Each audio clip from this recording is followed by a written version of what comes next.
بہرحال گزارش یہ ہے کہ پہلی بات تو میرا بھائی یہ ہے، یزید کے بارے میں بہت ہی مختلف روایات، بعض روایات یہ بھی ہیں کہ اس نے سیدنا حسین کے سر مبارک کی توہین کی، اور بعض روایات یہ ہے کہ جب حضرت حسین کا سر لایا گیا اور اہل بیت کی ازواج مطہرات تشریف لائیں تو یزید نے رونا شروع کیا اور کہا کہ اس ظالم ابن زیاد کو پکڑو، میں نے تو حکم نہیں دیا تھا کہ ان کو قتل کیا جائے، میں نے کہا تھا ان کو بیعت کے لیے مجبور کر دیا جائے، اور جب انہوں نے کہہ دیا تھا کہ مجھے جانے دو، پھر تم کون تھے ظالم اس کو مارنے والے؟ تو بعض یزید کی صفائی بھی دیتے ہیں۔ اچھا، بعض کہتے ہیں کہ یزید بالکل آوارہ ہو گیا تھا، شرابی ہو گیا تھا، کبابی ہو گیا تھا، لیکن بعض کہتے ہیں یہ روایات بھی غلط ہیں۔ اس لیے عقائد کی کتاب میں لکھا ہوا ہے کہ بہتر یہ ہوتا ہے کہ ہم سکوت کریں، ہم چپ رہیں، ہم سے تو قیامت میں نہیں پوچھا جائے گا کہ یزید کے بارے میں تمہارا کیا عقیدہ ہے، کیوں حضرت حسین بھی تو سخی ہے نا، انہوں نے اگر معاف کر دیا ہو تو پھر ہم کیا کریں گے؟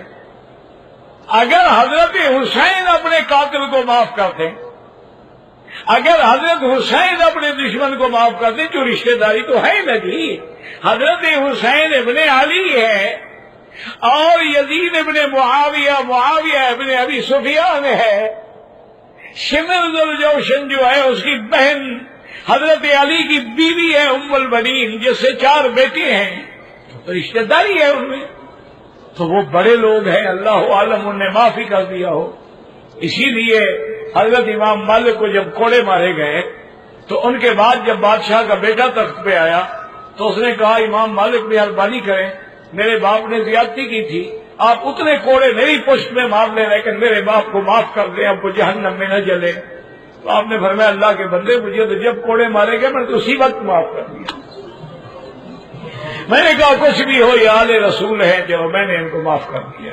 تو اگر حضرت حسین معاف کر دیں ہم کہاں جائیں گے؟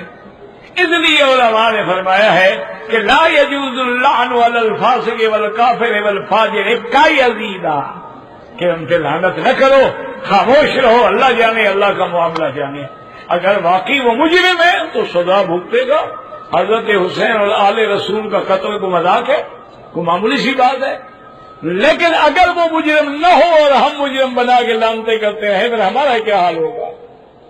اب یہ تو معاملہ اللہ کیوں، اس کی وجہ ہے نا جی، ایسی حالات ہیں۔ آج دیکھو اب 1400 سال گزر گئے، آج بھی دلدل شریف ہوتا ہے، گھوڑا نکالتے ہیں کہ نہیں نکالتے؟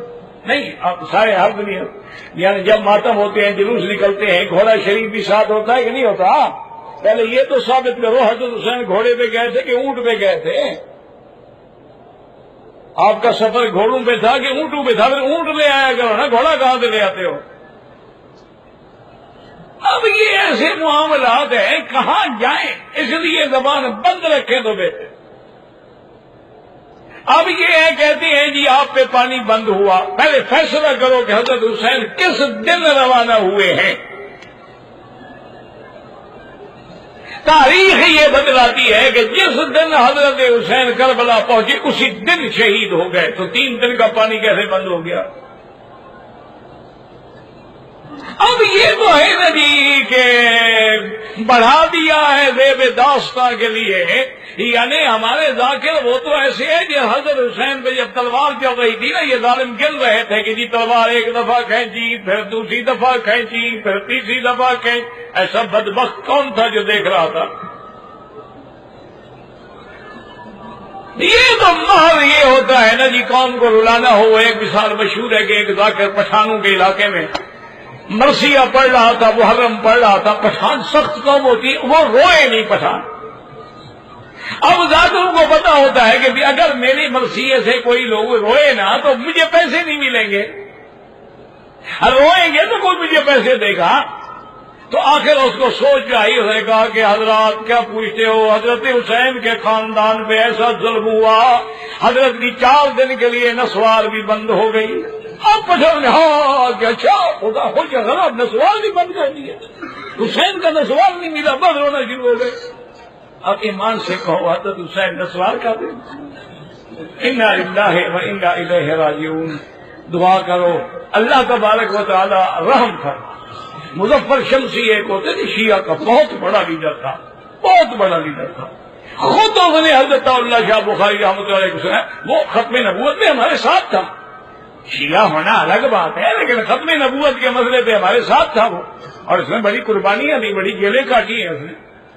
شاہ جی کو کہنے لگا جی ایک دفعہ محرم کا جلسہ تھا اور مجھ سے پہلے جتنے مولوی آئے والے آئے ان نے سارا قصہ ابتدا سے لے کر حضرت حسین کو شہید کر دیا، کوئی واقعہ ہی نہیں بچا. میں نے کہا اب میں کیا کروں؟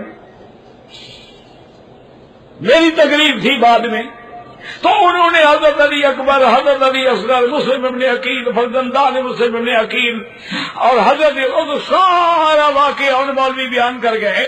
میرے لیے کیا رہ گیا؟ شاہ جی نے کہا تم نے کہتے جی پھر میں لاشیں لے کے چڑھ پڑا. میں نے کہا اور تو کوئی بچا نہیں، اب حضرت حسین کی لاش لے کے چلو. پھر میں لاشیں لے کے چل پڑا، قوم خوب روئی اور میری تقریر بن گئی. یہ باتیں جو ہیں نا میرا بھائی دعا کرو. اصل مسائل یہ ہے صحابہ کا اختلاف ہوا، بی بی عائشہ کا حضرت علی کا خاموش ہے. حضرت علی حضرت معاویہ کا جھگڑا ہوا خاموش ہے.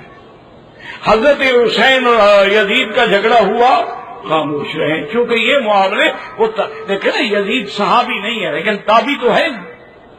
بھائی صحابی کا بیٹا ہے نا، حضرت معاویہ کا بیٹا ہے نا، تو خیر القرون کا آدمی ہے وہ. خیر القرون کرنی ثم الذین یلونہم ثم الذین یلونہم. حضرت نے ہمیں سب سے بہتر زمانہ میرا، اس کے بعد میرے صحابہ، اس کے بعد تابعین کا ہے. تو آج ہم 1400 سال کے بعد محض تاریخ کی باتوں پہ اس لیے سب سے بہتر فیصلہ کیا علماء نے کہ چپ رہو.